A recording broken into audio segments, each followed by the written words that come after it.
오늘은 시편 개관 세 번째 시간입니다. 시편 개관 세 번째 시간, 우리 핵심적인 표현들 중심으로 다시 한번 정리를 해보도록 그렇게 하겠습니다. 첫 번째, 제가 늘 말씀드리죠. 여러분, 시편은 150편까지 되어 있습니다. 150편은 5권의 책으로 정리되어 있다는 것도 말씀드렸습니다. 모세오경, 창세기, 출애굽기, 레위기, 민수기, 신명기 5권의 책이 구약 성경에서 율법으로 불리는 토라, 가장 중요한 책입니다. 그처럼 시편도 5권의 책으로 묶어 두었습니다. 그리고 전체는 150편의 시편이 있습니다. 그런데 이 시편 전체를 아우르는 150편의 시편 아우르는 주제가 있다고 말씀드렸죠. 그 주제가 무엇입니까? 복 있는 사람은 누구인가? 라고 하는 주제를 가지고 있습니다. 그래서 복 있는 사람, 우리 여러 번 정리했습니다만 다시 한번 정리를 해보도록 하겠습니다. 첫 번째, 복 있는 사람이 누구인가? 누가 복 있는 사람이라는 것입니까? 첫 번째는 말씀을 즐거워해서 그 말씀을 주야로 묵상하는 사람이다. 우리 지난 시간에도 살펴보았습니다만 시편 1편 1절과 2절 한번 읽어보겠습니다. 같이 읽겠습니다. 시작. 악인들의 꾀를 따르지 아니하며 죄인들의 길에 서지 아니하며 오만한 자들의 자리에 앉지 아니하고 오직 여호와의 율법을 즐거워하여 그의 율법을 주야로 묵상하는도다. 아멘. 말씀드린 것처럼 시편 전체의 주제는 복 있는 사람이 누구인가? 복 있는 사람에 대해서 이야기하고 있습니다. 그리고 시편 1편은 그냥 1편이 아닙니다. 시편 150편 전체를 대표하는 시이기 때문에 1편 제일 앞에다 둔 것입니다. 우리가 하는 말 가운데 그런 게 있죠. 시작이 뭐라고요? 시작이 반이다. 왜 시작이 반이다 그럽니까?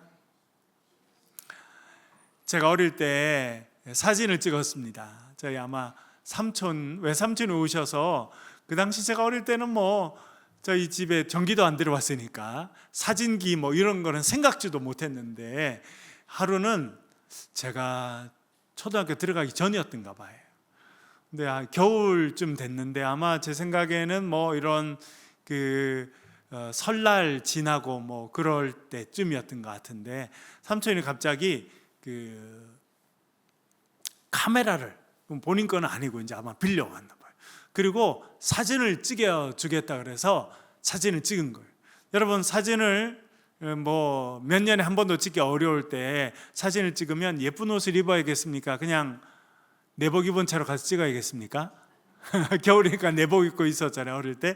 그러니까 빨리 이제 옷을 입히고, 저희 누님이 3분이니까 아마 저희 큰 누님이나 둘째 누님 중에 한 분이 아마 제 옷을 입히지 않았나 이렇게 생각되는데, 옷을 입고, 하여튼 제가 초등학교도 들어가기 전이었으니까 그래서 사진을 찍었던 것 같아요. 저는 이제 찍은 기억은 없는데 나중에 보니까 사진이 있더라고요. 그런데 제가 갖고 있는 옷 중에 이제 제일 좋은 옷이 있는데 단추리가 이렇게 여러 개 있는 거를 이렇게 한 거예요. 그런데 이쪽이 올라가 있더라고요. 왜 그렇게 됐을까요? 단추가 한 대여섯 개쯤 있었는데, 누군가 누님들도 자기들도 어린데 자기들도 옷 입어야 되지, 저도 옷 입혀줘야 되지 하니까 빨리 입혀서, 또 외삼촌이 금방 와서 사진 찍고 또 가야 되니까 빨리 나와라 이러니까 빨리 옷을 입힌다고 어떻게 한 거예요? 첫 단추를 그래서 하나는 이렇게 올라가고 하나 내려간 사진이 지금도 어디 있는지 모르겠습니다. 어릴 때 봤어요. 나중에 제가 그 사진을 한참 보면서 무슨 생각을 했냐면, 아무도 그렇게 옷을, 저도 입기를 원치 않았고 우리 누님들도 입히기를 원치 않았을 것 같은데, 왜 그렇게 됐냐면, 왜 그렇게 됐을까요? 첫 단추를 잘못 끼운, 바로 옆에 있는 걸 안 끼우고 위에 걸 끼우니까 빨리 가다 보니까 다 그렇게 끼워지게 된 겁니다. 우리의 인생도 마찬가지. 처음이 되게 중요합니다. 저도 대학생들도 가르치고, 최근에도 제가 소망교회 그 대학부 전체 주강사로 제가 가서 가르쳤는데 뭐 18살부터 그렇죠? 26살까지 있다 하더라고요. 만으로 18살부터 26살까지 대학부 학생들인데 여러 가지 생각이 들더라고요. 한 250명, 270명 그 정도 대학생들이 수련에 참여했었습니다. 그러면서 제가 이야기했습니다. 삶의 태도가 중요하다. 여러분 10대 청소년기를 지나고 10대 후반, 20대 이제 우리나라 이제 그냥 보통 이렇게 가면 만 18살이면 대학을 들어가거든요. 이제 대학생 때부터 본격적으로 공부를 하고 또 지식을 익히고 또 아르바이트도 하고 이렇게 하게 되는데 뭐가 제일 중요합니까? 첫 단추를 잘 깨야 돼. 친구를 잘 만나야 되고 좋은 곳에서 긍정적인 경험을 하고 지내. 첫 단추를 잘 끼는 게 중요합니다. 성경도 마찬가지. 여러분 성경이 이렇게 배치되어 있는 것은 그냥 된 게 아닙니다. 하나님의 특별한 은혜 가운데 성령님의 인도하심 가운데 태초에 하나님이 천지를 창조하셨다라고 하는 것을 선언하는 창세가 제일 먼저 있는 겁니다. 그리고 제일 마지막 요한계시록 어떻게 끝납니까? 마라나타, 주님 오십시오. 우리가 주님을 기다리는 인생으로 살겠습니다. 성경에 이렇게 배치되어 있는 것입니다. 그리고 여러분 우리 성경의 가운데를 딱 피면 제일 가운데 뭐가 펴집니까? 시편이 나옵니다. 시편. 우연히 된 거라고 생각하지 않습니다. 우리의 삶은 창조주 하나님을 인정하고 살아가는 것이 시작. 우리의 마지막은요, 이 땅에 다시 오실 주님을 기대하고 천국을 소망하고 살아가는 인생이에요. 그러면 그 가운데 우리의 삶은 어떻게 돼야 된다는 겁니까? 시편처럼 살아야 된다. 시편의 전체 주제가 뭐라는 겁니까? 복 있는 사람은 무엇인가? 여러분, 복 있는 사람으로 살아가실 수 있기를 간절히 바랍니다. 다 복 있는 사람으로 사는 거 아니에요. 교회에 다닌다고 다 복 있는 사람으로 사는 게 아니라는 게 제가 짧은 게 목회하면서 배우는 거예요. 교회 안 다녀도 복 있는 사람으로 살아가는 사람들. 제가 이번 휴가 기간에 일본 홋카이도에 잠깐 갔었습니다. 일부러 좀 갔어요. 홋카이도 대학을 가보고 싶어가지고. 일본이 1860년대 메이지 유신을 시작하면서 확 바뀌어서 역사 내내 중국에서 우리나라로 문명이 들어오면 우리나라에서 문명이 발전해서 그 문명이 일본으로 전해지고 그렇게 살았잖아요.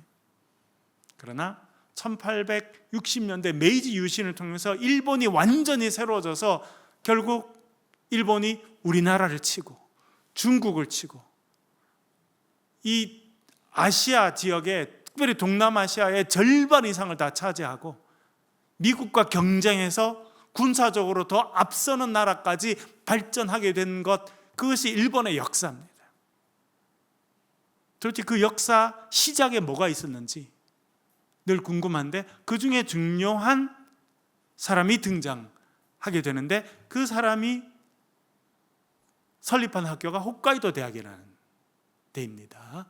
이번에 제가 가서 자세히 더 공부도 하게 되고 그렇게 하게 됐는데 여러분 예전에 여러분들 제가 어렸을 때 이렇게 자습서, 뭐 참고서 이런 거 보면 특별히 영어책 제일 앞에 딱 피면 나폴레옹이 이렇게 말을 타고 있는 모습이 딱 나오고 영어로 한마디 나왔어요. 영어로 뭐라고 나왔냐면 Boys be ambitious. 영어로 보신 기억이 있는 분 있으시죠? 그래서 저는 그게 그때는 나폴레옹이 한 말인 줄 알았어요. 왜? 참고자가 피면 나폴레옹이 이렇게 막 말을 타고 이렇게 알프스를 넘어가는 백마를 탄 그 나폴레옹이 참 화려한 옷을 입고 말을 이렇게 착 타고 그리고 밑에 이렇게 보이스 비 앰비셔스 소년들이야 꿈을 가져라 야망을 가져라 그런 이야기 있어서 이건 나폴레옹이 한 이야기인가 보다 온전히 생각했어요. 그런데 어느 순간 알고 보니까 그거는 홋카이도 대학을 설립한 클라크라는 선교사가 한 말이라. 그래서 가서 보게 됐습니다. 깜짝 놀란 거는 지금도 가면, 저희들도 가서 했는데 그 대학에 가면 농과 대학이 제일 유명합니다. 전 세계적으로 가장 좋은 농과 대학 중에 하나가 거기 있는데, 그 농과 대학 큰 건물 맞은편에 큰 도로 옆에 그분의 동상이 서 있어요.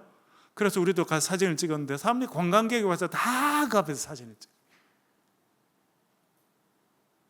그분이 9개월 있었더라. 9개월.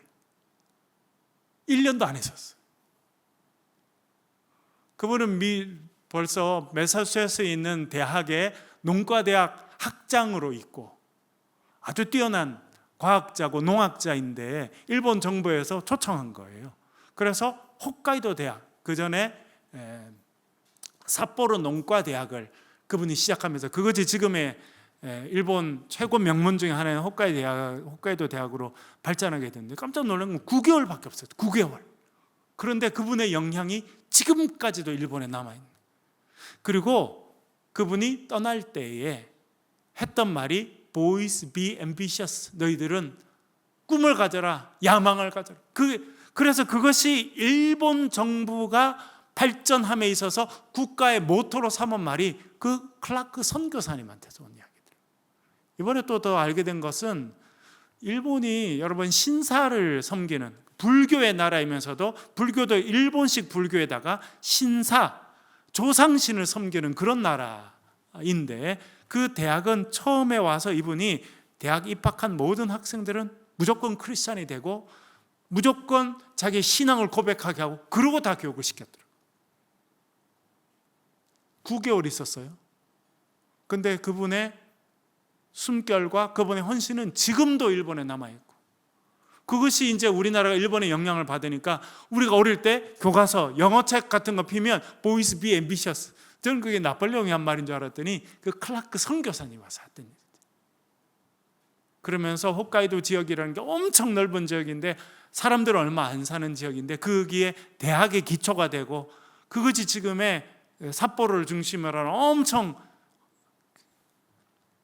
중요한 농업과 여러 산업의 중심이 되는 그런 데가 됐다.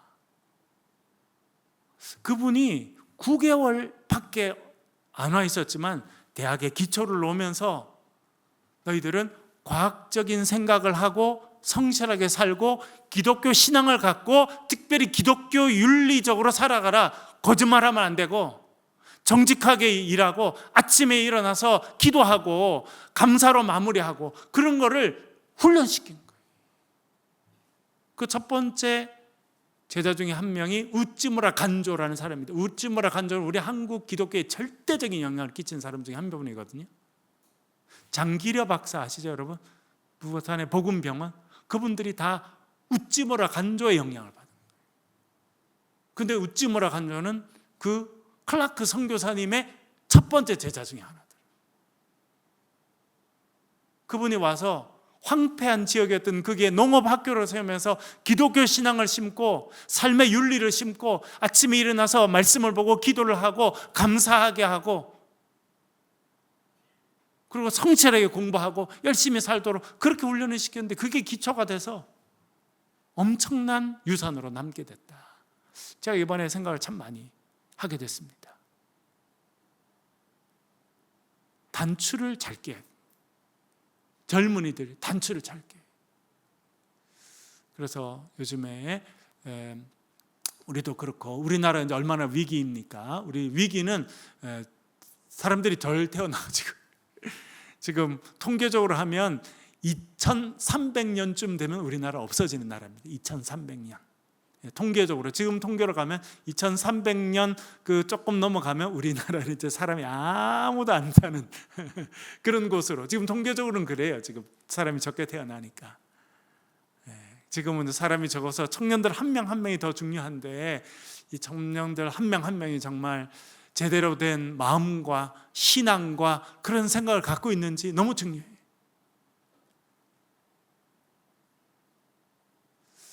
이 시편 1편도 마찬가지입니다.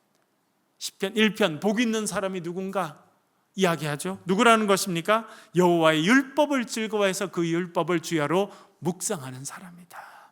여러분, 날마다 주의 말씀을 더 깊이 묵상하고 사랑하며 살아가실 수 있기를 간절히 바랍니다.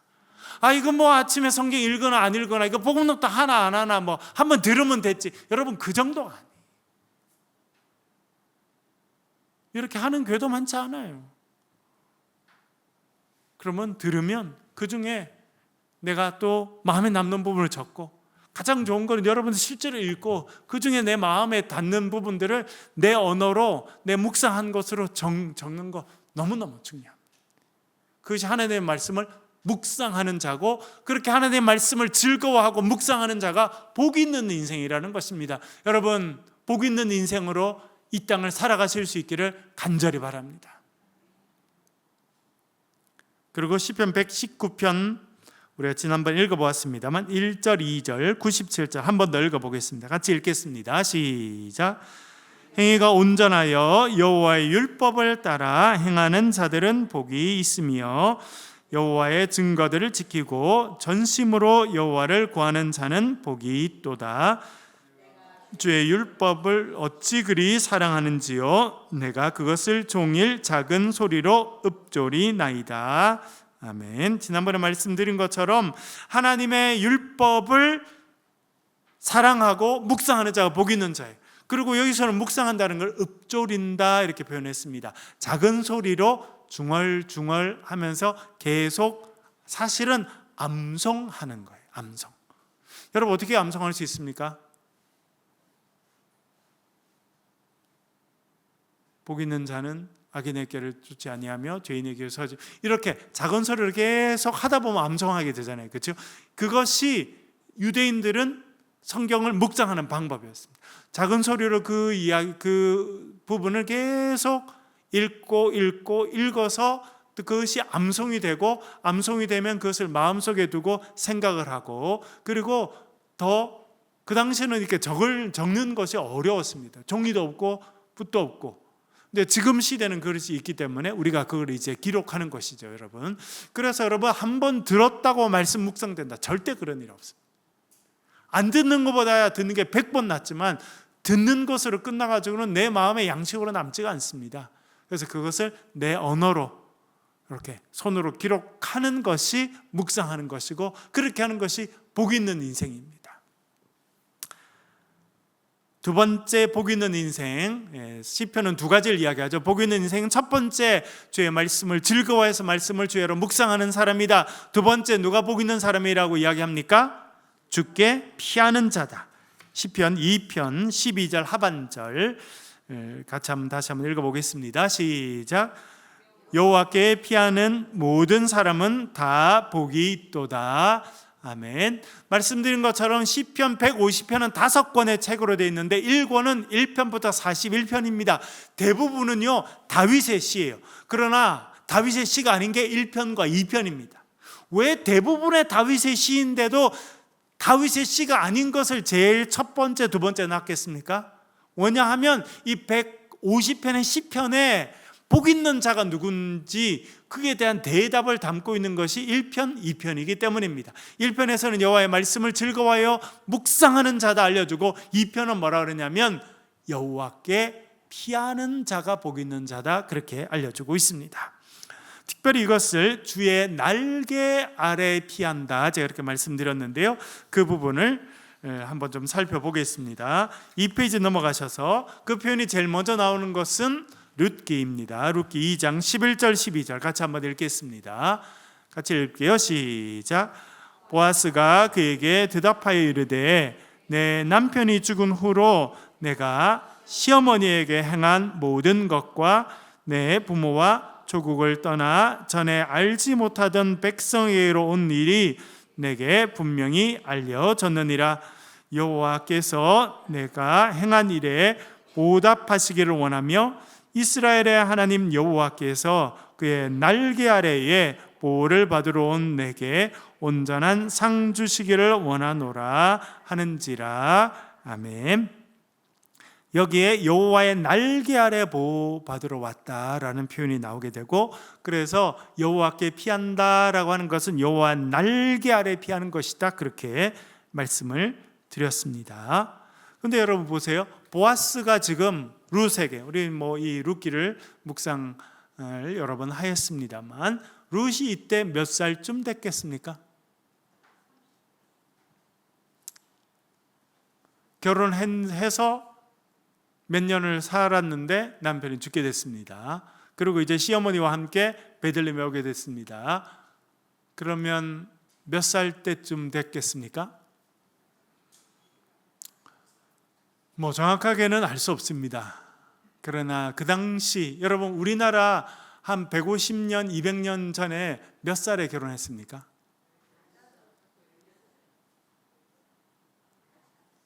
28이요? 1960년대만 해도 28은 노처녀였습니다. 1960년대만 해도. 그때는 대학 졸업하면 시집 가야 되고 25 넘으면 노처녀라고 불렀습니다. 그러면 지금 룻이 살던 이 시대, 다윗이 지금부터 3000년 전의 사람인데 그 전에 몇 살쯤 시집 갔겠습니까? 15살이면 시집 다 갔어요. 그때는 20살 되면 노처녀라고 불렀을지 모르겠습니다. 그러고 지냈으니까 이 당시 지금 룻이 우리 지금 대학생 정도 나이라는 거예요. 지금 우리 대학생. 그런데 뭘 결단합니까? 부모님과 살던 땅을 떠나서 시어머니를 따라서 가서 시어머니를 복양해야겠다고 결정하는 거예요. 지금은 대학생들은요, 부모가 내 밥까지 다 차려줘야 된다 생각하고 살아요. 그렇죠? 학비는 당연하고 밥까지 다 차려줘야 내가 대학을 다니지. 다녀주는 거죠, 대학을. 제가 밴드빌트 대학에서 박사과정 공부할 때 한 번은 재밌는 통계를 들었습니다. 밴드빌트 대학의 의과대학이 미국에서도 최고 의과대학 중에 하나인데 거기에 또 옆에 보면 어린이 전문 병원이 있습니다. Children's Hospital. 엄청 큰 건물 전체가 다 어린이 병원이에요. 남부 최고의 어린이 병원 그게 있습니다. 그러니까 어린이들의 성장과 이런 것에 대해서 얼마나 연구를 많이 했겠습니까? 그런데 이 사람들이 추적해서 오랫동안 세대를 연구한 거예요. 근데 결과가 뭐냐면 1960년대에 한 10살쯤 된 어린아이들과 지금 2000년, 40년이나 지난 2000년쯤의 어린아이들을 비교해 본 거야. 10살쯤. 1960년대 10살쯤 된 애들하고 2000년에 10살. 그 사이도 미국은 엄청 발전했지 않습니까? 비교를 해보니까 1960년대 애들이 건강했겠습니까? 2000년 애들이 건강했겠습니까? 2000년 애들이 키는 더 큽니다. 덩치는 더 큽니다. 그러나 근력도 작고 지구력도 작고 한 발로 서 있는 시간도 훨씬 더 좁고 훨씬 더 어린애처럼 됐다. 퇴보했다는 거예요.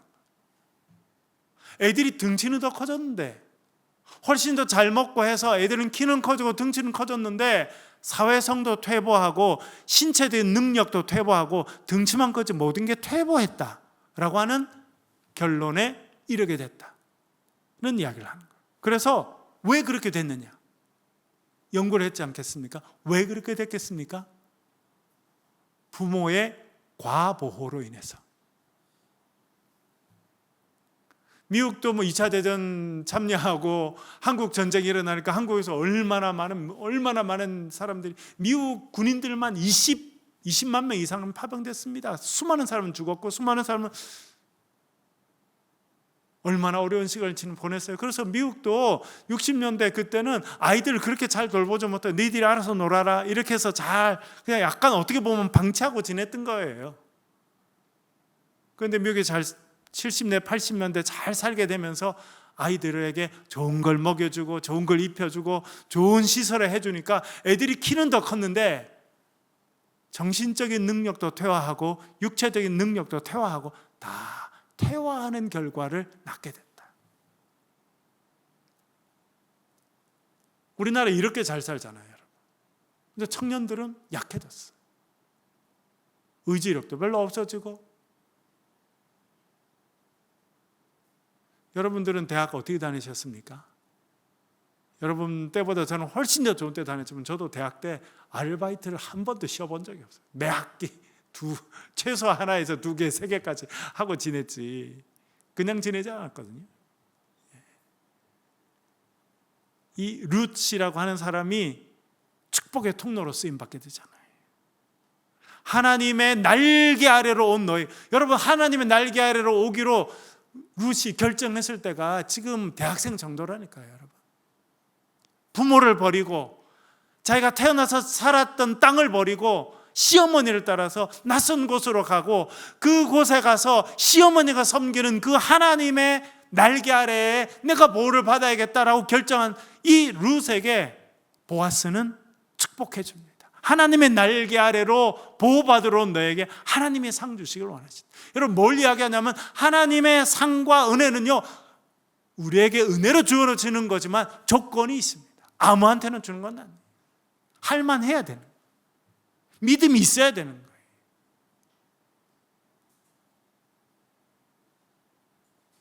하나님의 날개 아래로 보호받으러 온 너에게, 이 표현이 이제 룻기에 쓰이게 됩니다. 그리고 이 표현을 쓴 사람은, 여러분, 룻이 다윗 왕의 누구입니까? 촌수로 따지면 누구예요? 증조 할머니죠. 이 증조 할머니의 신앙은, 보아스는 증조 할아버지가 되지 않습니까? 그래서 이어져서 다윗에게 와서 다윗이 이 표현을 다시 사용합니다. 사무엘하 22장 31절 같이 한번 읽어보겠습니다. 같이 읽겠습니다. 시작. 하나님의 도는 완전하고 여호와의 말씀은 진실하니 그는 자에게 피하는 모든 자에게 방패시로다. 아멘.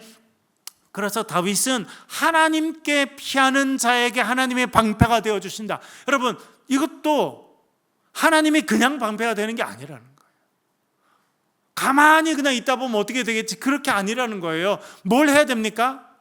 우리가 하나님 앞에 가기로 결단해야 되고, 하나님을 찾아야 되고, 하나님의 날개 아래 들어가서 하나님 나를 살려주십시오라고 해야 된다는 거예요. 이것이 시편에서 26번이나 쓰입니다. 주께로 피한다, 주의 날개 아래로 피한다 라고 하는 표현은 시편에만 26번 이상이 나옵니다. 2편 12절 B절 아까 읽었습니다만 다시 한번 읽어볼게요. 시작. 여호와께 피하는 모든 사람은 다 복이 있도다. 아멘. 5편 11절 다윗의, 여기 계속 다윗의 시입니다. 읽어볼게요. 5편 11절 같이 읽겠습니다. 시작. 그러나 주께 피하는 모든 사람은 다 기뻐하며 주의 보호로 말미암아 영원히 기뻐 외치고 주의 이름을 사랑하는 자들은 주를 즐거워하리이다. 아멘. 여호와의 날개 아래 피하는 자는 다 기뻐하고 주의 보호하심을 받고 주님의 날개 아래서 회복돼서 기쁨의 노래를 부르게 된다. 그렇게 이야기하고 있는 것입니다. 시편 34편 8절 9절, 그가 블레셋으로 도망갔다가 살기 위해서 침을 질질 흘리고 미친 채 하다가 쫓겨나서 지은 시 중에 이 표현이 나옵니다. 시편 34편 8절 9절 읽어보겠습니다. 시작. 너희는 여호와의 선하심을 맛보아할지어다. 그에게 피하는 자는 복이 있도다. 너희 성도들아 여호와를 경외하라. 그를 경외하는 자에게는 부족함이 없도다. 아멘. 여기서 경외하는 자에게 부족함이 없다 했는데, 이 경외하는 자가 그 바로 앞에 나와 있는 어떠한 자입니까? 주께 피하는 자가 주님을 경외하는 자를, 주님을 경외하기 때문에 하나님이 나의 방패이시고 나의 구원이시고 나의 생명이심을 알기 때문에 주님의 날개 아래 피하는 거예요. 그리고 주님의 날개 아래 피하는 자를 다윗은 주를 경외하는 자라고 부르고, 그렇게 주를 경외하는 자에게는 모든 좋은 것에 부족함이 없다라고 선언하고 있는 것입니다. 시편에 26번 쓰이게 되는데 제일 마지막으로 쓰인 것은 시편 144편 2절입니다. 여기도 역시 다윗의 시입니다. 읽어볼게요. 144편 2절 같이 읽겠습니다. 시작. 여호와는 나의 사랑이시요 나의 요새이시요 나의 산성이시요 나를 건지시는 이시요 나의 방패이시니 내가 그에게 피하였고 그가 내 백성을 내게 복종하게 하셨나이다. 아멘. 다윗은 왜 하나님께 피한 것입니까?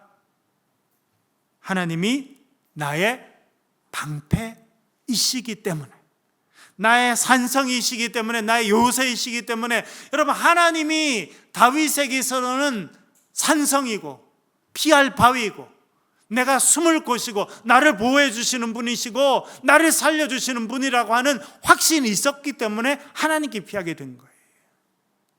여러분, 우리의 삶의 모든 일들은 우리가 하나님의 날개 아래로 피할 때 하나님의 은혜 가운데 우리의 삶의 문제들이 해결될 줄로 믿습니다. 그래서 그렇게 하나님의 날개 아래 피해서 회복된 자가 부르는 노래가 있는데 그 노래가 뭐라는 겁니까? 새 노래라는 것입니다. 이시 하다시, 제가 지난번에 말씀드렸죠. 새 노래다. 새 노래라는 표현을 가장 먼저 쓴 사람도 다윗입니다. 이런 걸 보면 참 다윗은 골리앗만 쓰러뜨린 그런 사람이 아니라 참 하나님이 특별히 쓰신 천재였구나, 이런 생각을 해보게 됩니다. 그는 또 뭘 잘했습니까? 음악을 잘했어요.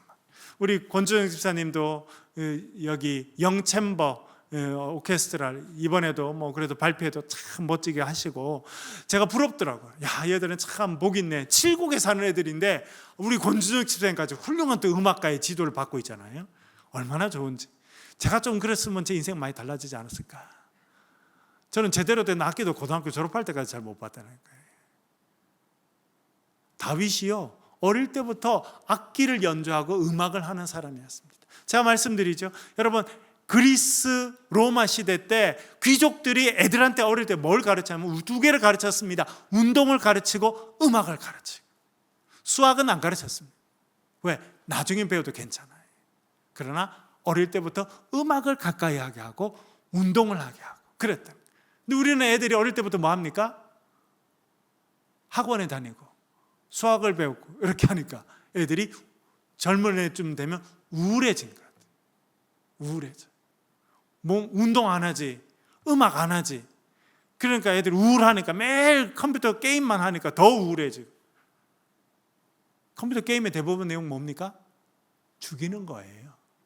깨고 부수고 죽이는 거, 전쟁하는 게 컴퓨터 게임의 대부분의 내용입니다. 건강해질 수 있겠습니까? 새 노래. 다윗은요, 새 노래를 불렀어요. 왜? 본인이 음악 연주자였어요.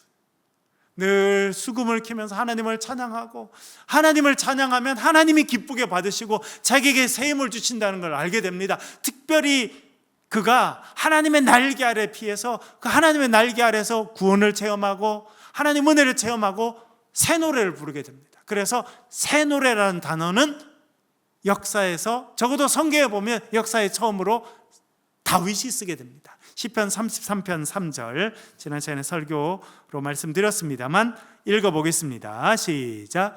새 노래로 그를 노래하며 즐거운 소리로 아름답게 연주할지어다. 아멘. 40편 3절, 오늘 아침 우리 묵상했죠. 다시 읽어보겠습니다. 시작. 새 노래 곧 우리 하나님께 올릴 찬송을 내 입에 두셨으니 많은 사람이 보고 두려워하여 여호와를 의지하리로다. 할렐루야. 우리가 새 노래를 부르면요, 믿지 않는 자들이 그 노래를 듣고 하나님께로 돌아오는 역사가 있다는 거예요. 그게 복 있는 사람입니다. 여러분들로 인해서 누군가 마음을 열고 복음을 듣게 되고 하나님께로 오게 되면 그 사람이 복 있는 사람이에요. 다윗이 그렇게 살았다는 거예요. 96편 1절 읽어보겠습니다. 시작. 새 노래로 여호와께 노래하라. 온 땅에 여호와께 노래할지어다. 아멘. 98편 1절에도 나옵니다. 지금 새 노래라고 나온 모든 구절을 읽고 있습니다. 98편 1절 읽어볼게요. 시작. 새 노래로 여호와께 찬송하라. 그는 기이한 일을 행하사 그의 오른손과 거룩한 팔로 자기를 위하여 구원을 베푸셨음이로다. 할렐루야. 이 나오죠. 하나님께서 능력의 오른팔로, 거룩한 팔로 구원을 베풀어 주셨고 그 구원의 은혜를 체험한 우리가 부르는 노래가 뭐라고요? 새 노래를 부르는. 여러분, 돌려서 또 이야기하면 우리가 이거를 이렇게 생각할 수 있어요. 우리가 새 노래를 부르면 어떻게 된다는 거예요? 하나님의 구원의 팔이 우리의 삶에 임하게 된다는 거예요. 시편 144편 9절, 다윗이 쓴 찬송이고 제일 새 노래가 이제 시편에서 마지막으로 쓰이는 곳인데 144편 9절 읽어보겠습니다. 시작. 하나님이여 내가 주께 새 노래로 노래하며 열줄 비파로 주를 찬양하리이다. 아멘. 여러분 결심하시길 바랍니다. 하나님, 제가 새 노래를 부르고 살겠습니다. 그것이 여러분 결단이 되길 바라고요. 149편 1절, 이게 이제 마지막으로 쓰이는 것인데 읽어볼게요. 시작. 할렐루야, 새 노래로 여호와께 노래하며 성도의 모임 가운데서 찬양할지어다. 아멘. 이렇게 시편에서 6번 새 노래라는 게 나오고, 이 새 노래라는 표현을 이사야가 쓰게 됩니다. 42장 10절 읽어볼게요. 이사야 42장 10절 읽겠습니다. 시작. 항해하는 자들과 바다 가운데의 만물과 섬들과 거기에 사는 사람들아, 여호와께 새 노래로 노래하며 땅 끝에서부터 찬송하라. 아멘. 이제 이사야는요, 개인이 부르는, 하나님의 백성들이 예배당에 모여서 부르는 새 노래에서 더 확장이 돼서 하나님의 구원의 은혜를 체험하는 너희 모든 섬들아, 세상의 많은 자들아, 하나님 앞에 새 노래를 올려드려라. 그렇게 지금 확장되고 있는 모습이 보게 됩니다. 그리고 이것이 신약시대에 오면 더 확장이 되는데, 새 노래라는 표현은 요한계시록에만 2번 쓰이게 됩니다. 5장 9절 읽어볼게요. 같이 읽겠습니다. 시작. 그들이 새 노래를 불러 이르되 가지시고 그 임봉을 떼기에 합당하시도다. 일찍이 죽임을 당하사 각 족속과 방언과 백성과 나라 가운데서 사람들을 피로 사서 하나님께 드리시고. 아멘. 이 새 노래는 지금 누구께 드리는 겁니까? 어린 양 예수님께 백성들이, 구원받은 백성들이 천상의 찬송 가운데 어린 양을 찬송하는 노래인데, 그것을 새 노래라고 이야기했습니다. 새 노래라는 표현은 14장 3절에도 나오는데요. 한번 읽어볼게요. 시작. 그들이 보좌 앞과 내 생물과 장로들 앞에서 새 노래를 부르니 땅에서 속량함을 받은 14만 4천 밖에는 능히 이 노래를 배울 자가 없더라. 아멘. 여기서 새 노래는 누가 부르는 거라는 겁니까? 숫자가 딱 정해져 있죠. 몇 명이라는 겁니까? 14만 4천. 그래서 신천지에서는 14만 4천인까지 다 차면 하늘이 열리고 하늘의 영이 내려와서 이 땅에 있는 사람들과 다 하나가 되고, 신천 2만인은 예수의 영과 하나 돼가지고 평생 안 죽고 그랬는데, 14만 명이 넘어가지고 자기들끼리 그럼 니는 될 건지 안 될 건지 이러고 싸우고 있어요. 다 거짓말로 해석한 거예요. 그런데 이 대구에 제일 많은 청년들이 모이는 데가 그 교회인 거 아시죠? 저는 정말 심각하다 생각합니다. 이거는 우리의 책임이기도 하지만 이 시대의 젊은이들이 분별력이 없어요. 거짓의 영이, 여러분 보이스피싱 당해봤어요? 저도 당할 뻔했거든요. 이 친구들은 보이스피싱 다 당한 거예요. 그 영혼이 보이스피싱 당한 거 아니에요. 그래서 신천지가 뭘 가르칩니까? 네 엄마 보고 신천지 안 다닌다 해라. 엄마가 야 너 어디 요즘에 어디 다니냐? 안 다닌다 해라. 여러분, 부모한테 거짓말 하도록 자식을 교육하는 데가 제대로 된답니까? 나한테 거짓말하는 자식이 진짜 나한테 자식입니까, 여러분? 저도 아버지가 돼 보니까 우리 애들이 딴 거는 다 괜찮아도 하나는 하지 말아야겠더라고. 뭐 하지 말아야 돼요? 일부러 부모를 속이는 일을 하면 내 아들인가 이 생각이 들 수밖에 없는 거예요. 근데 신천지는 애들은 계속 가르치는 거야. 부모한테 거짓말해라. 부모한테 속여라. 안 다닌다 해라. 여러분, 그런 단체가 건강한 단체가 될 수 있습니까? 그러니까 지금 어디다 로비했다고 해가지고 뭐 난리를 치고 있는 거죠. 젊은 애들이 보이스피싱 다 당한 거예요. 영혼이. 여러분, 보이스피싱 해가지고 돈을 100만 원 잃었으면 돈을 벌면 되지만, 영혼이 보이스피싱 당해서 영혼이 피폐되면요, 회복할 길이 없어요. 근데 대구의 젊은 애들이 그런다는 거예요. 심각한 일입니다, 여러분. 심각하게 생각해야 되는 거예요. 이 14만 4천은요, 천지가 제가 그랬어요. 이만희는 초등학교밖에 안 나왔거든요. 그래서 초등학교 이상 나오는 사람은 다 성경을 모른다. 저 같은 사람은 아예 모르고 자기만 안다고 그래가지고 지금 청도에다가 막 집들을 모아가지고 지금 성지를 꾸미고 있어. 성지 이렇게. 우리도 한번 가볼까요? 구경을 한번 하러 가볼까? 구경거리는 아니지만 얼마나 심각한지 이게. 그게 사람들이 돈을 주고 와서 집성촌을, 신천지 집성촌을 만들고 있다니까. 이씨 김씨 집성촌이 아니에요. 신천지 집성촌을 지금 청도에 만들어가고 있는 중이에요. 그래서 끊임없이 지금 2층짜리 전원주택을 짓고 사람들이 계속 이주하고 있는 중이라니까요. 지금요. 똑같아요. 옛날에 여러분 신앙촌, 그렇죠? 모습은 다 똑같습니다. 그러다가 신앙촌 그래가지고 여러분 경기도 그 부천에 그게 다 모여서 살고 덕소에 다 모여 살고 그랬죠. 다 하는 일은 똑같아요. 아무것도 달라질 게 없어요. 그런데 대신 안타까운 거는 이 순수한 젊은이들이 보이스피싱 당한 것처럼 그렇게 해서 2년, 3년, 4년 쏘가서 살다가 정신이 피폐하고 삶의 훈련이 안 돼가지고 아무것도 못하고 돼서 그래서 결국 못 빠져나오는 그런 사람이 된다는 게 문제라는 겁니다. 여기서 14만 4천은요 주의 은혜로 구원받은 사람들의 상징적인 숫자예요. 예수 그리스도의 그 피 흘리심을, 그 하나님의 은혜를 믿고 구원받은 백성들이 언젠가 우리가 어린 양의 잔치에 동참하게 될 거예요. 새하늘과 새 땅 가운데 어린 양 잔치에 동참하게 되면 그 하나님의 은혜를 찬송하게 되고 노래하게 될 건데, 구원받은 자가 부를 노래가 무슨 노래라는 겁니까? 새 노래라는. 얼마나 중요한지. 그래서 우리가 이 땅에 복 있는 사람으로 살면서 우리가 해야 되는 일이 새 노래를 부르는 거예요. 그리고 결국 우리가 이 땅에서 사명을 다하고 천국에 가서 하나님 앞에서 해야 될 일은 딱 하나예요. 뭘 한다는 겁니까? 새 노래를 부르는 삶을 살게 될 거라는 거예요.